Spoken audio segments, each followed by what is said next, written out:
Today is ours. Let's live it. And love is strong.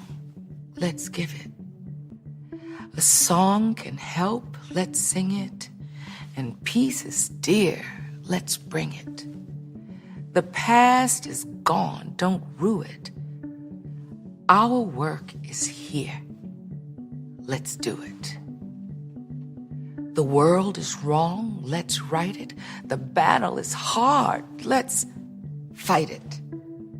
The road is rough. Let's clear it. The future fast. Don't fear it. Is faith asleep? Let's wake it. Because today is ours. Let's take it.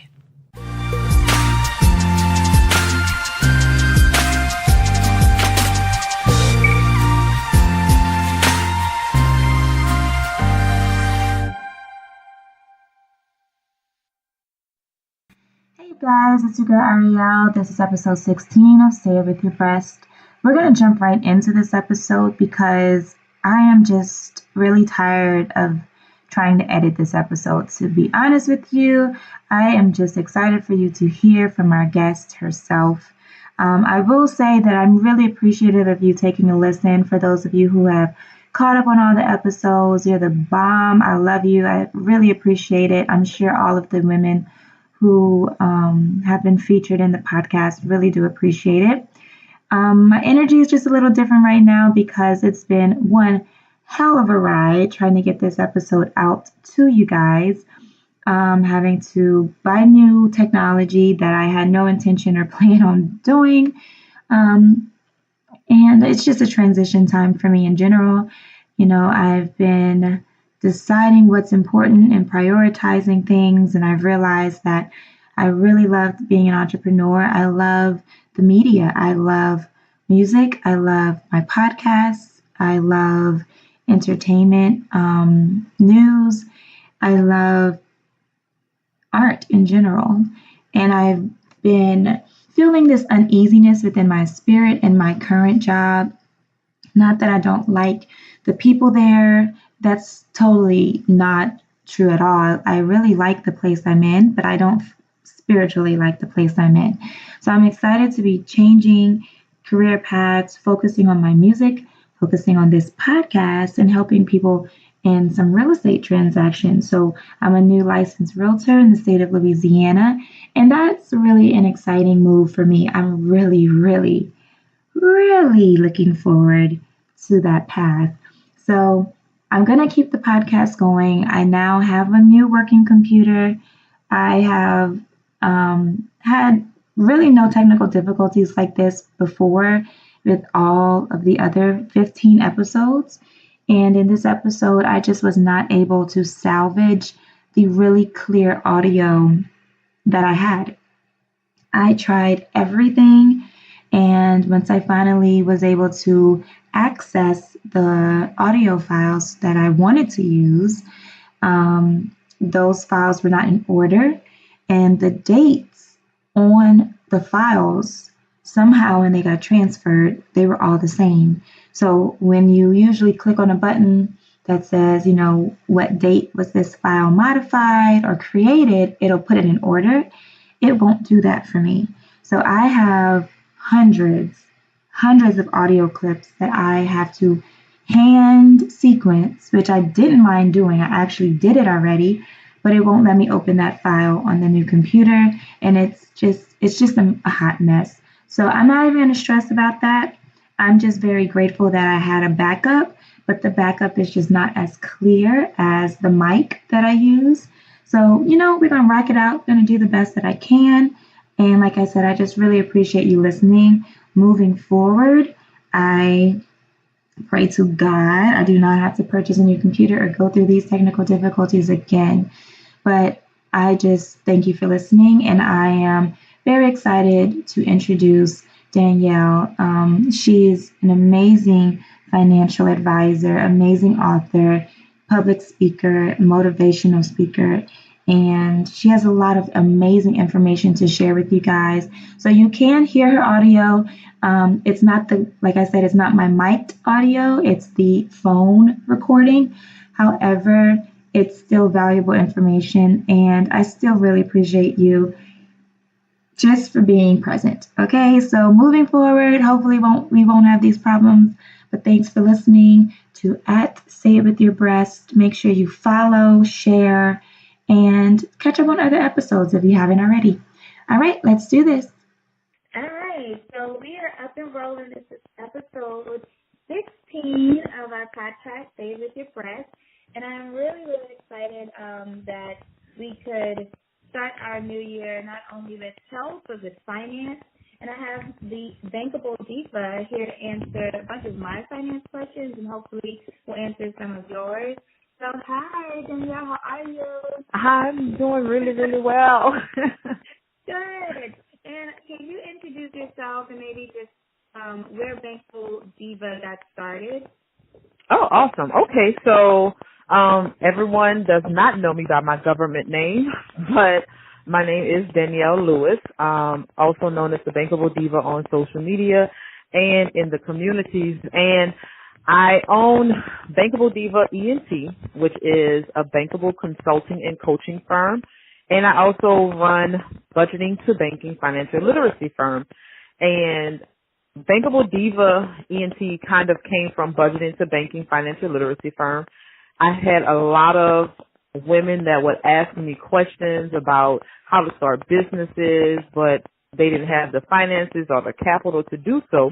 Mm-hmm. So what I used to do in Budgeting to Banking, I would help them figure out a budget, help them save and learn how to build generational wealth through financial services, life insurance, and life savings accounts.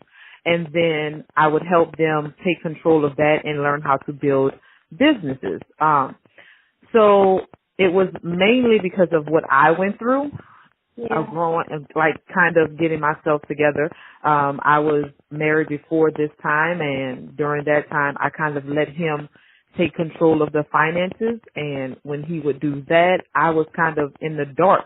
So when we started to separate, I was lost. I had no clue of what to do money-wise.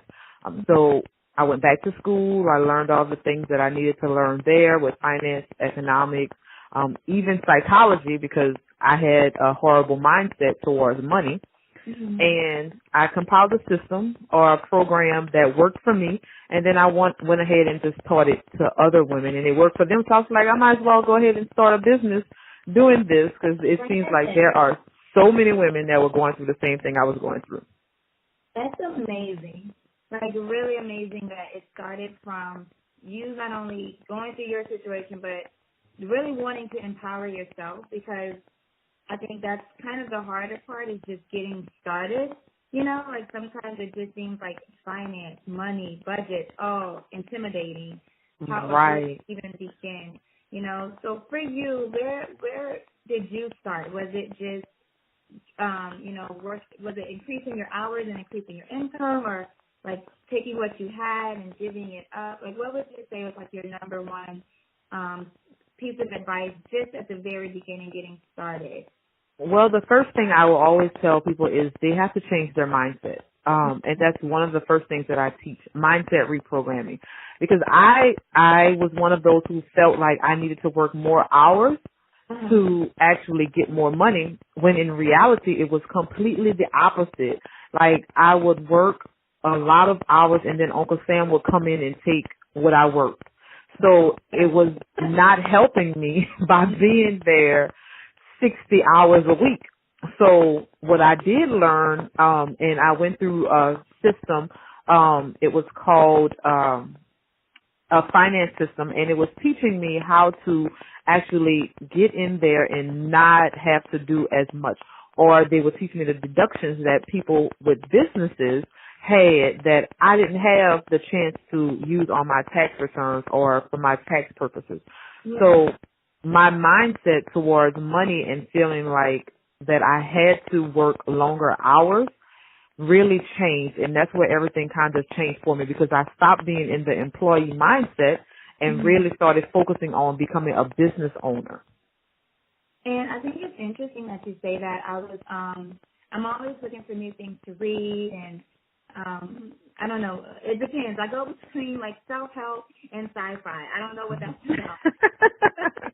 But I was on my self-improvement side, and I was like, I really think that this is the year that I personally want to make sure, like, I am in charge of my finances. I need to know what's in my credit report. I need to know if there are mistakes. I need to know, how to send a letter to a creditor, send a letter to the credit bureau, and like really take charge of that. And so I was looking up books, and I found one. A friend of mine who's interested in some of the same things I am, she sent me a book. I forgot the name. And one of the other recommended books that I happened to be reading was called Secrets of the Millionaire Mind. Mm-hmm. And I did not really have time to read it, so I got the audio book so I could listen to it in the car and stuff like that. And that was one of the things that I found to be like really, I guess, like eye-opening for me was that even as blunt as he is in the book about rich people think this way, poor people think this way, middle class, we think this way. And I was like, okay, I need to change my thinking first. Right. And, that will then change not only my attitude towards money, it'll change my behaviors towards money. And I personally, and I'm going to share some of these declarations that he has. But one of the first ones he has is my inner world creates my outer world. Mm-hmm. And so I think it's interesting you say that too, that it is really about your mindset. Why do you think for women it seems to be a little bit more challenging to change our mindsets around money? Like, do you think that we've been a little bit programmed or accustomed to being second to men in the finance world, that we just don't maybe take the lead? Or like, where do you think that comes from, that sense of, oh, I'll just never have enough, or I'll never be enough, Well, I would have to say, one of the things that I always thought about, and especially in my household and just in my community, I used to always see my mom robbing Peter to pay Paul. So she was the lead, so she knew about the money in her household. And then I became conditioned to feel like, well, I don't want to be like my mom having to rob Peter to pay Paul. So I'm going to find someone who takes care of the finances and does what he needs to do. So this generation, we tend to allow other people to take control of the money because we don't want to have to do what they did. We don't want to have to be in a job 80 hours a week. We want to still be able to live our life. When in reality, if we don't know about our money, then someone can easily take it from us.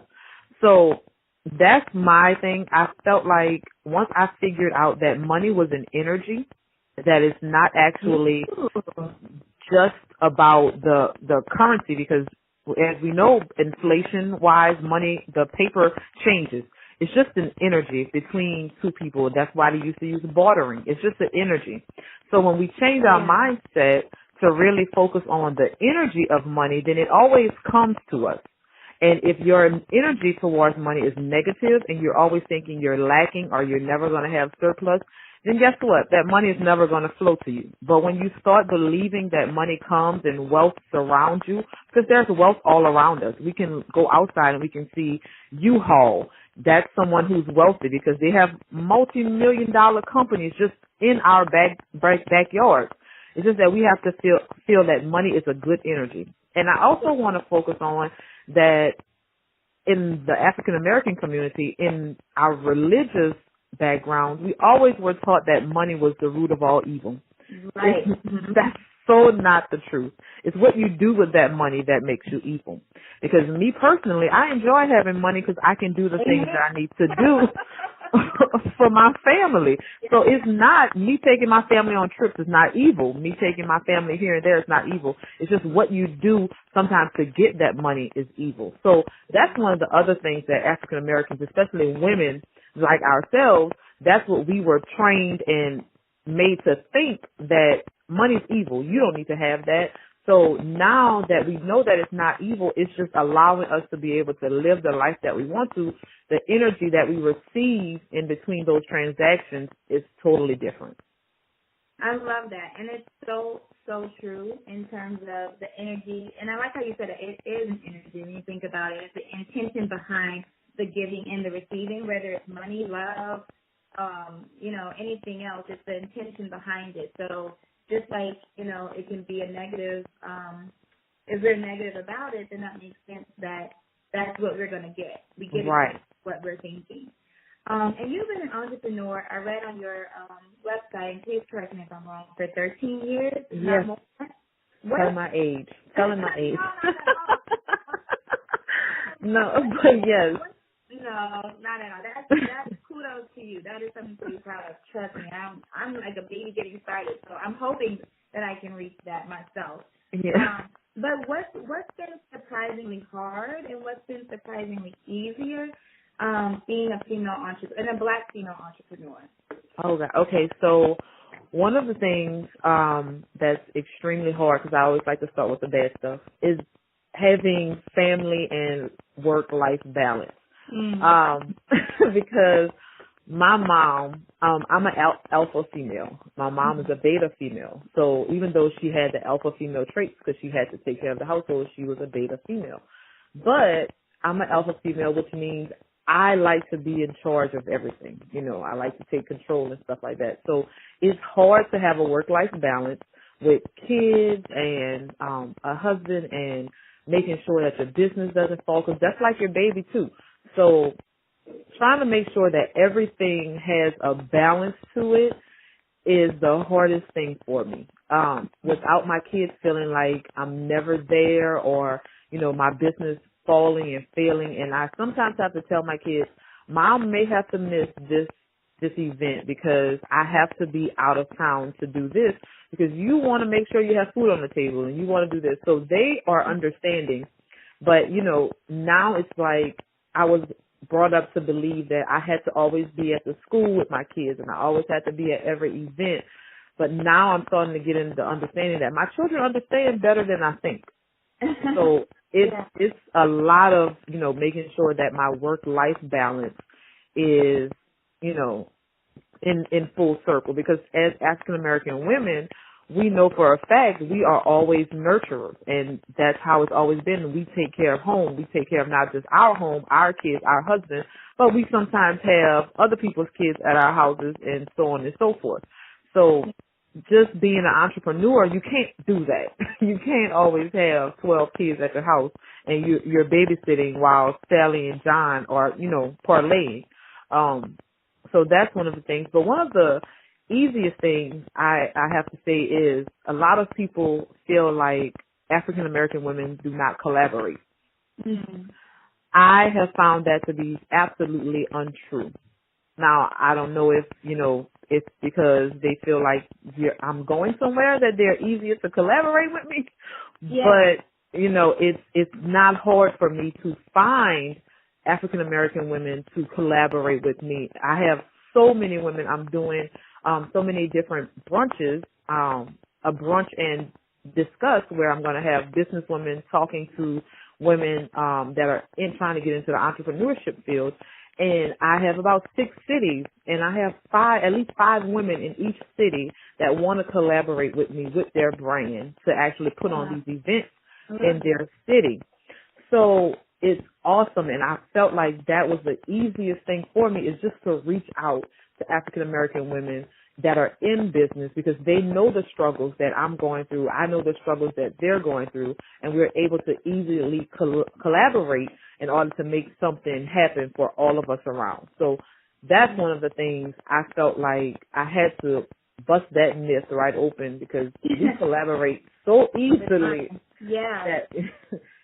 Right. The speed, I forgot, the actress that plays in Black Panther. Oh, it's going to kill me now. I have to, go look up her name. It's not Lupita. It's the one who played Lupita's counterpart in the movie. I'm going to pull it up. But she just gave an amazing, her speech was amazing. And one of the main, I think it was at the Black Women in Hollywood, meetup or forum, not forum, it was their dinner or their conference, the thing that they do. What's her name? Danae Guerrero, maybe? Okay. And that was one of the main things that she spoke about in her speech, was that if there's anyone who can relate to you, it's another Black woman. If there's anyone who can lift you up, there's no other person to do it like another Black woman. You know, if there's anyone to check you sometimes about Yes. yourself, it's another Black woman. And so I thought, like, her speech, and I probably will put a clip of that in this episode, because it was so amazing. But I agree. I think that, you know, as women, we just vibe. We're already vibrationally different than men. And so when you put that power together, it's unstoppable. And I don't understand, you know, where that comes from exactly. I don't know if we self-perpetuate that, or through some of the things on social media that might perpetuate that idea of women being unable to collab and unable to get along. But, you know, it has not been my experience either. And I do think that if there are ever times when individuals don't get along, I just don't keep those individuals in my circle. But it doesn't mean I'm going to go out of my way to, you know, say something negative about their name or their character. There's a way to go about it, but there are plenty of other women who are very positive, who want to uplift and support other women. You know, I don't know where that comes from, but I want to say that I don't think that it's necessarily a group of us that they're pretty much focused on. It's usually one or two, and it's because they're not happy within themselves. So if they don't see where they're going, then they want to pull everybody else that can kind of see the light at the end of the tunnel back where they are. So the women that can actually, even if they don't know exactly where their brand is going, but they know they have something on their hands that they can develop, they're going to latch on to other women who can help them. But it's all about that person. And that's one of the myths that they have about us, is that we always want to just pull each other down, and that's the furthest thing from the truth. We enjoy lifting each other up, because if you're up there, then you can easily, if you're the nice person, then you can easily tell me what to do to help me get to that level, and so on and so forth. So it's easier for us to move forward and take out everybody else if we're helping each other up. Right. Do you find that the collaboration with women has been maybe part of the catalyst for you? I know that you said that is definitely where your initial, the initial spark for the businesses came from, with other women's requests for help. Do you think that's part of what women in general, or especially when it comes to finances, just asking for help? Do you think that's a very important step that sometimes is difficult in helping us get started?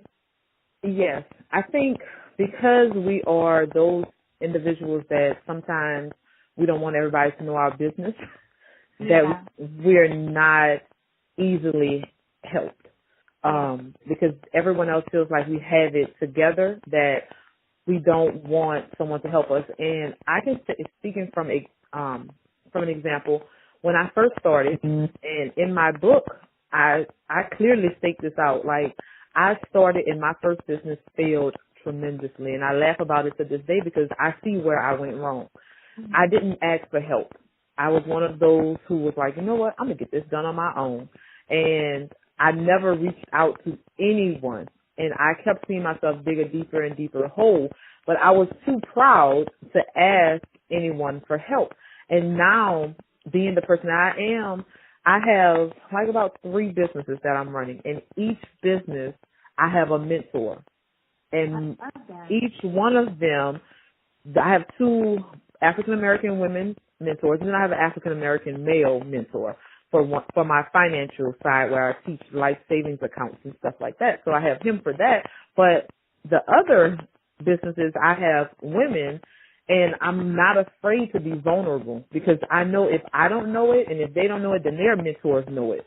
So I also have to think, I always tell myself this: why do I feel like I don't need a coach? Oprah has 3 or 4 coaches, and look where she's at. So what makes me think I'm all that and don't need a coach or someone to guide me where I need to be? So I think we definitely need to become more vulnerable, because we can get out of a hole a lot faster if we have someone down there trying to lift us up than us trying to climb out of that hole by ourselves and not knowing what's at the top.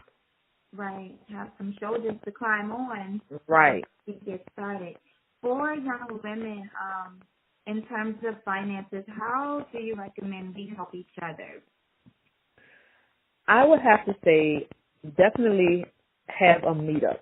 I encourage meetups where you have a professional come in and talk to you all about your finances. Not being afraid to share what's going on, because I always state this, I cannot help you if I don't know what's going on. Mm-hmm. So don't be afraid to say, hey, I need help with budgeting. Hey, I need help with saving. I have a discipline issue. Definitely be true to yourself. If you're not true to anything else, you have to be true to yourself about your finances, because if you're not truthful saying, hey, I have an issue with shopping, I need help with at least trying to fit in my budget where I can still shop, but I'm making sure all of my other bills are taken care of. So don't think that you have to work 80, 90 hours a week to make ends meet, because Uncle Sam is going to take those extra 40, 50 hours from you when he's time to tax.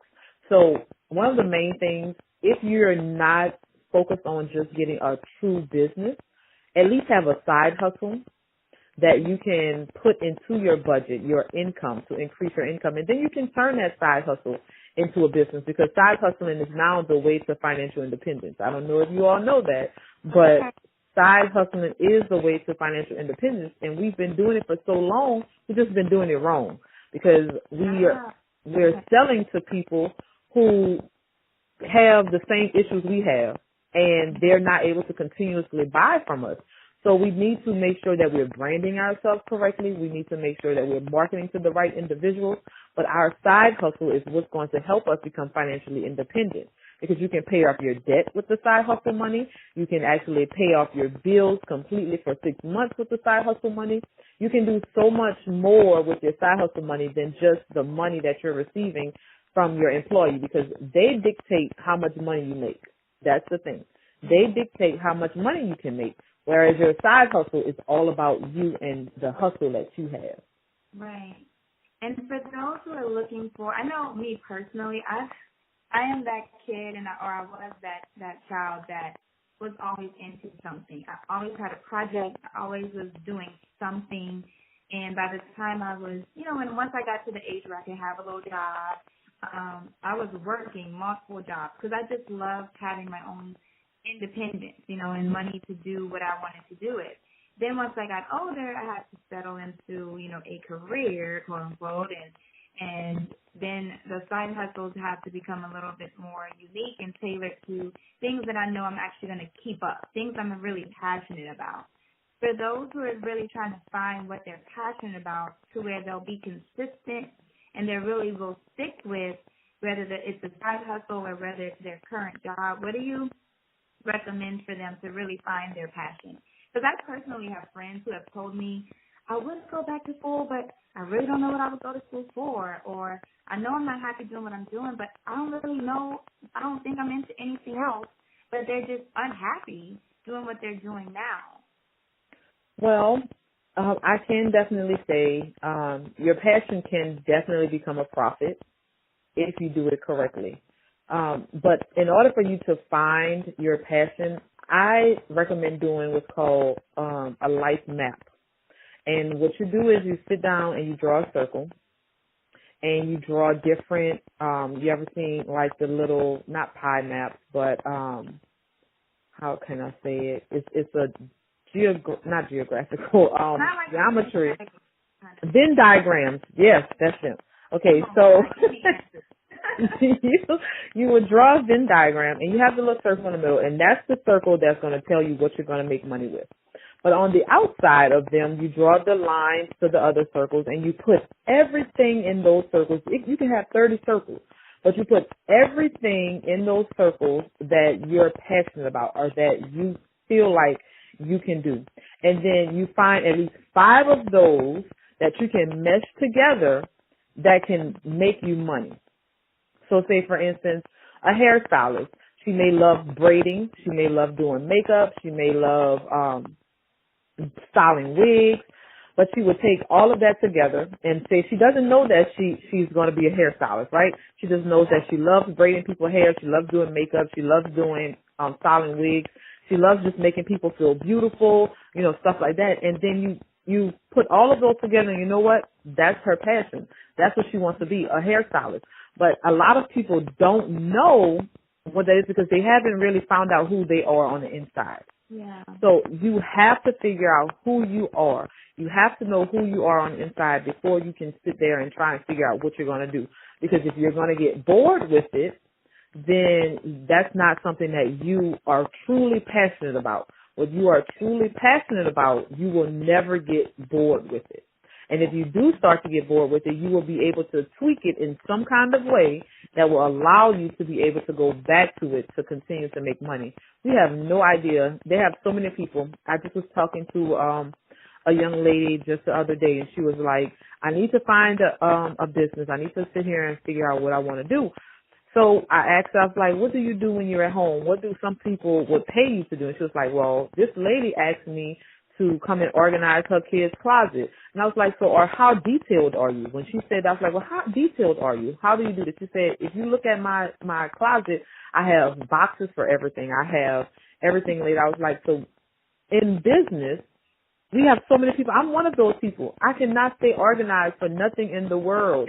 I would pay somebody to come in and organize my stuff. That's a business that you can start. It's just something that you are naturally talented at doing that other people are not talented at doing. And you can make a business out of it.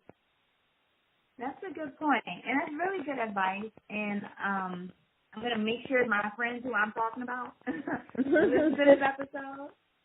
Because I don't always know the right way to tell them. I don't want to tell someone what I did and necessarily feel like that's the only answer. But when it's coming from someone who this is their expertise, I know that you do motivational speaking. I feel like the message is better received. And I feel like people feel more like, okay, she's done it, I can do it too. And that's beautiful. I love the books that you also have. And everyone, make sure you check out bankablediva.com. and the book and the workbook that is available. But what encouraged you? You have the Financial Success Journal, you have the Price is Right workbook, as well as the Business Source Guide. Was it hard doing all these books? So that's a lot. And what made you want to put all of this into books for other people?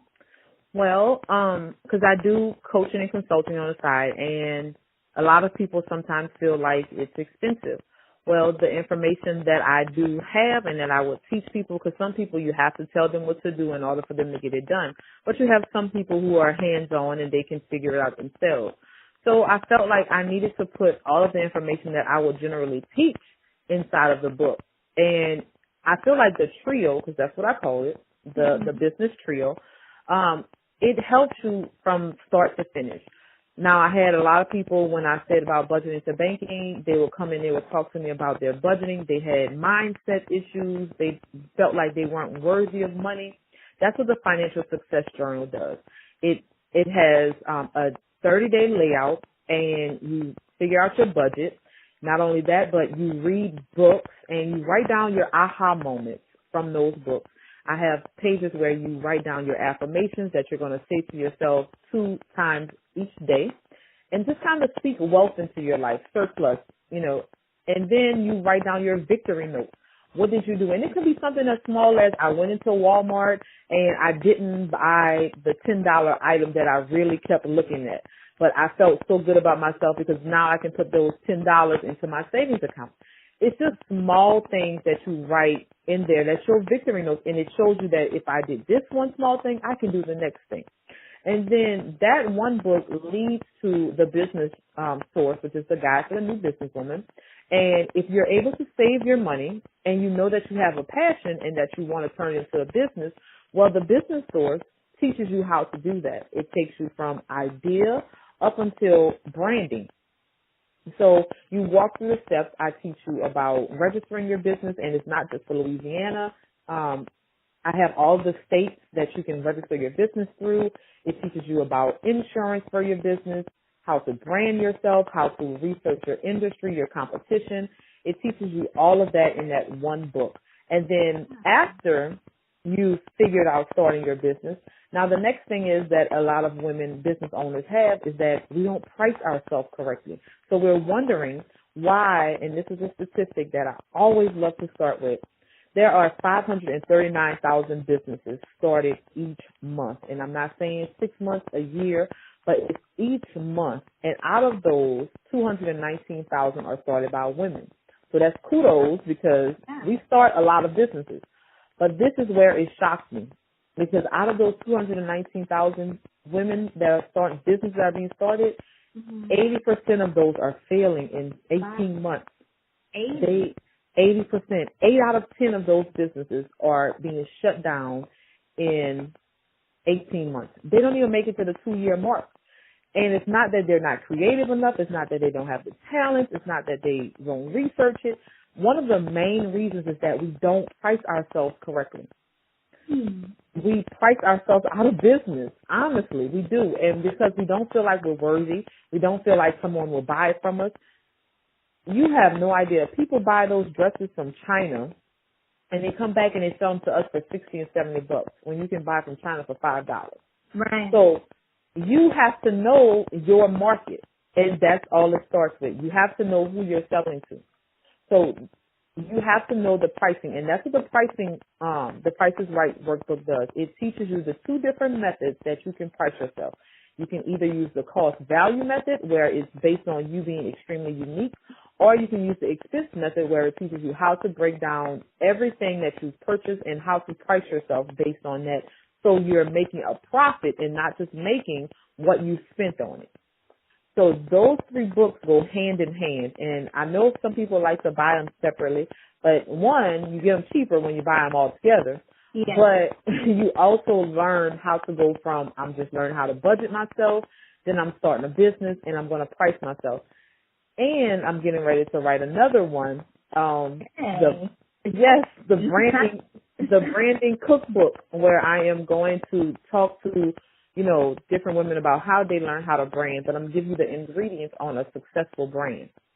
So that's what I'm getting ready to do. But I feel like the information that I've been talking and preaching about, I just put it in those books so that if you feel like you don't want to work one-on-one with me, that's totally fine. I just still want you to have the information to become successful. And then usually they all do come back and, try to work with me because they have so many other questions that are flowing through their brains. Right. And I really want to, I'm going to, if it's okay with you, I have a section on the podcast website where I have books that has either come up in conversation through the podcast or books that some of the guests have written. Would you mind if I post your books there too? Because I would love to put that there. No problem. Have at it. Okay. I figured that'd be okay. But no, I love that. And with the book came a book tour, right? Is it Yes. something you put on? Did you do all of this, the logistics yourself? Or how did the pieces come together for the tour? Oh, no. So I have an amazing book tour manager, Miss Kim. She actually helps me set up everything. I had the New Orleans event yesterday at the Community Book Center, which is off of Bayou Road out there in the 7th Ward. And my book will be sold in the stores there also. But Miss Kim, she is the owner of Between the Lines bookstore, and she sets up everything. So she's setting up my Atlanta one, Jackson, and so on and so forth. But no, I couldn't do this without her. Like, she literally had to talk me off the ledge yesterday. It's like, I don't know if I can do this. She's like, you're going to do it regardless if you feel like it or not, you're going to do it. So without her, honestly, Kim Knight, she is like the best person if you're thinking about writing a book and you have no idea where to go the next step with. She's someone that you definitely need to talk to. That's amazing. I've had writing a book on my bucket list for a long time. Nowhere near self-help for adults. I cannot. I'm working on helping myself still. Yeah. I work with kids, and I've been wanting to do a kids book for a while, and I finally started working on it. I had the layout of kind of where I wanted the story to go last week, and then this week I've actually started working on it, and that's totally, I don't know where it's going to go or what's going to happen, but I'll definitely be reaching out to you for some coaching and some advice. Awesome. Maybe once I get a little bit further along. But that's amazing. So what's the next city? Well, I'll be in Atlanta on the 22nd, which is this Thursday coming. Okay. And then following that, I'm going to take a break from the book tour because I'll start back up in May. But in April, I'll be doing some small, like, sign and dines. So I'll probably come in Lafayette just to come to a restaurant and sit around and eat and just discuss the book and, kind of just talk amongst us and network and stuff like that. Oh, my gosh. Well, I'll have to make sure I keep my eye open for that so me and my mom can come to the Lafayette event because she's, oh, my God, that lady is booked way more than I ever am or ever will be. But she loves to do, like, anything, women empowerment, anything, awesome. Conference, like anything. So I would definitely take her to that. So I got to make sure I keep up with you. And, like, where can people follow you on social media, too? Okay, so on Instagram, you can find me at Bankable, Bankable _Diva.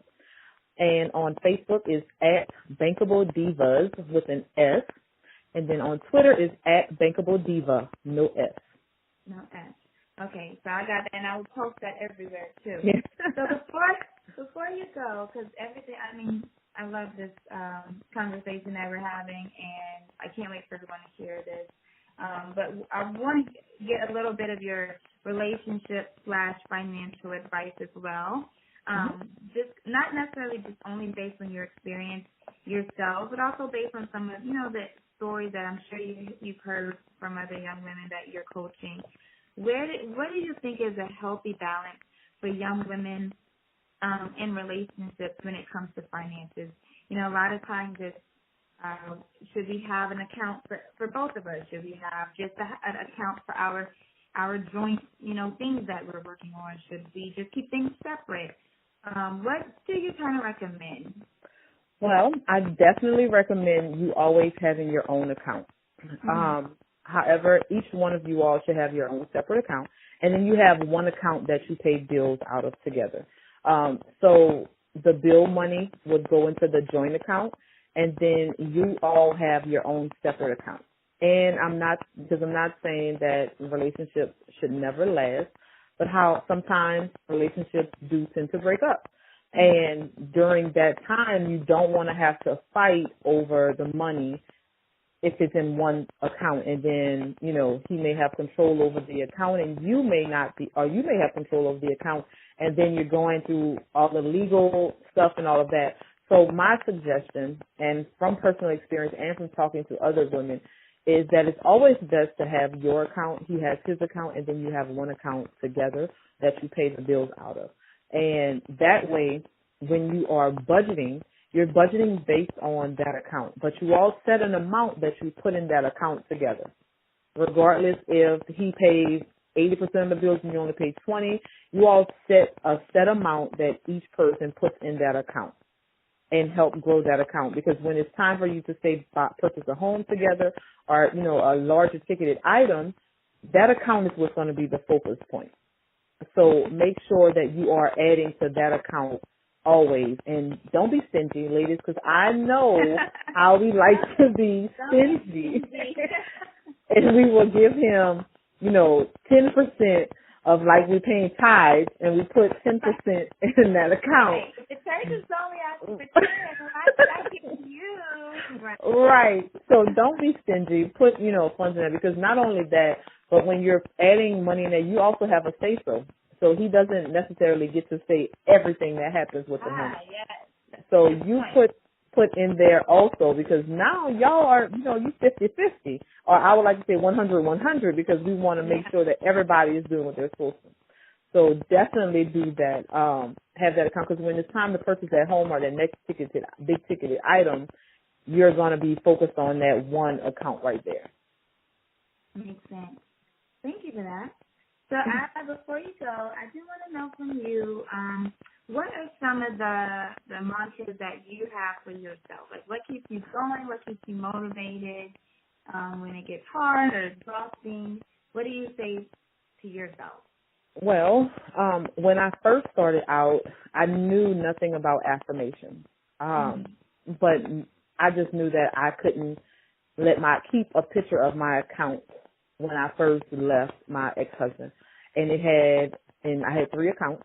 One had 1 cent, one had 65 cents, and the other had $5.75. And I would always tell myself, this will never happen again. This will never happen again.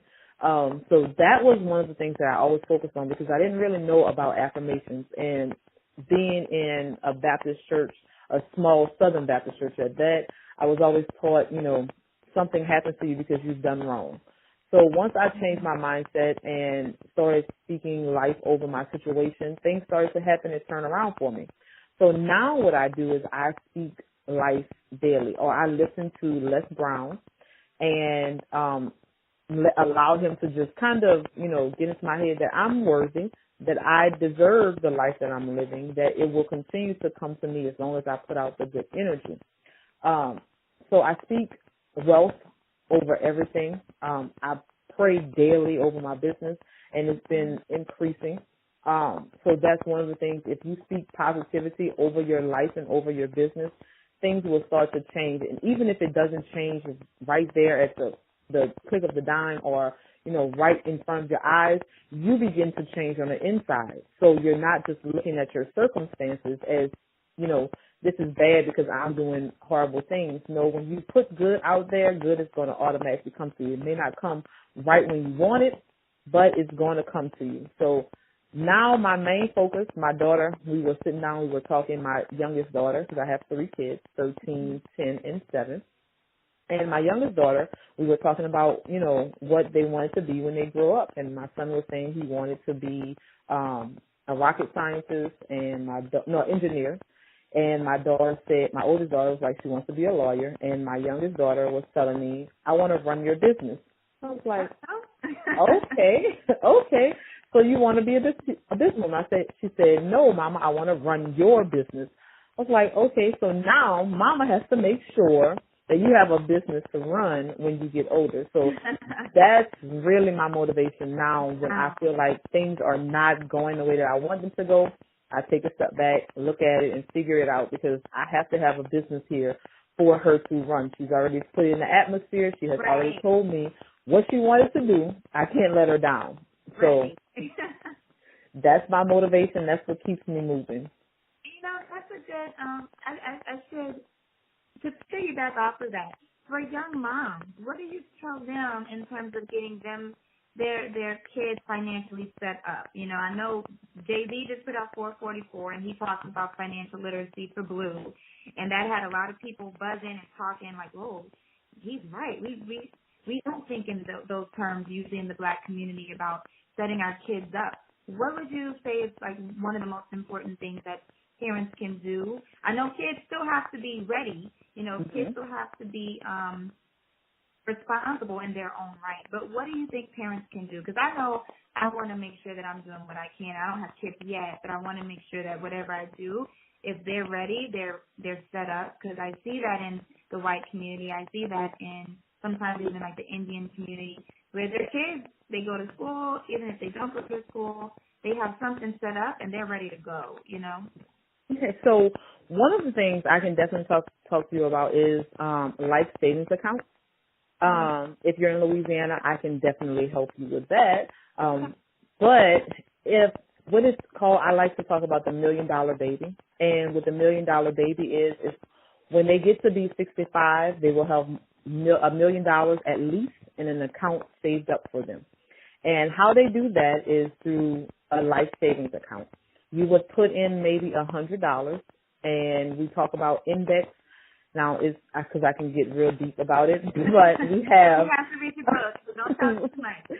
Right. So we can talk about the index, where it's based off of the stock market. However, as the stock market goes up and down, The index universal life policies or insurance policies, they stay at a plateau. So you never lose money. You're always gaining money. And when you're putting the money into the account, when they get to be 21 years old, you have money that's set aside that has cash value for them. And it's not a whole life policy, because I know a lot of people tell you, get a Gerber policy. It has whole life benefits.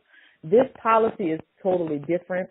And Caucasians have been using this, Asians have been using this for years. They just never told us about it. And what it does is it moves up and down based on the stock market, but it never goes down. It plateaus when the stock market crashes. So when the child becomes 21 or 25, there's cash value for them to go to college. When they become 30, they have money set aside for them to take out cash value for them to purchase a home. When they get to be 65 and they're ready to retire, the policy is now worth almost $1.7 million. Wow. Even if they pass, if they become deceased within the next 10 years, they are still leaving minimum $530,000 for their families. So even after you've taken care of all of their, caskets and everything for them, burial, everything, Right. there's still money left over for the family. So that's what I always want to teach, generational wealth. Don't just think about yourself. And even if you don't want to talk about death, because in our community we don't like to talk about it, but we have it has living benefits. So say, for instance, everyone is now, having cancer or, they have strokes. Well, these policies have living benefits. So you wonder why a Caucasian family never goes broke when someone has cancer, or they never go broke when someone has a stroke and they can't work anymore. These policies have all of those benefits in them. Wow. So that's how, and we just never knew about it. So, that's my main focus. I really want people to focus on becoming the $1 million baby, because we don't have families. We don't have parents that can hand us $30,000, $40,000 right off from the start for us to get started. So our main thing that we need to do is we need to take advantage of the life savings account that we have, that we can pay for ourselves, and start breaking the chains of poverty that's laying over us. And we can do that. It's simple. We spend $100 sometimes in a day, and you can spend $100 to make sure your family, per month, make sure your family is taken care of. Yeah. Wow. Well, we're gonna leave people with that one, because that to me is just, I'm about to go research a whole bunch of things. And what I do want to do, everyone that's listening, I'm gonna add on my website a subscribe button. And for those of you who subscribe, I'm gonna pull a name and gift you with a set of I'm gonna say the whole trio. Yeah, that could be the name. The business breakthrough trio. So make sure you go to the website, and I'm gonna put that once the episode airs. So it'll be up once, if you're listening now, it's up there for the month of. I guess we'll do for a month, and then I'll pick names in April, and I'll purchase it and send it to you myself. And I will definitely purchase one for myself, because I really think that this is the start. Like you said, when we change our mindset, we get ourselves prepared for, the things that we're passionate about, and set ourselves up and our families up for the future. I can't imagine anything better to do with your year. For those of you who are looking to, just do a little bit of self-improvement, why not start there? So Thank you so much. I really appreciate your time. I knew I tried to not hold you as long as I know, it's okay. People, but it just kind of worked out that way. But thank you so much. And any other things coming up that you want to share? Definitely keep an eye out or follow me on social media for the Sign and Dines. I am going to be doing brunch and discuss. So if you are a female that is looking to change your life by getting involved with individuals who are experts in their industry or have so much of knowledge that they can share with you and have good food and want to sit down and just chat, then you definitely want to be at the Brunch and Discuss. It's going to be in New Orleans, in Houston, Dallas, Atlanta, and Birmingham. Those are the 5 right now, and I'm looking at other cities. But we are going to be getting that started coming up in May. So pay attention to the social media sites, because that's where I'm going to be posting them, and on Eventbrite. Oh, yeah, Eventbrite. I'm always on Eventbrite. So thank you so much again. I cannot, I don't know anyone better to be able to have this conversation with. And I hope that everyone listening will please share this episode with your friends and family, and get the book. Check her out. Make sure you follow the Bankable Diva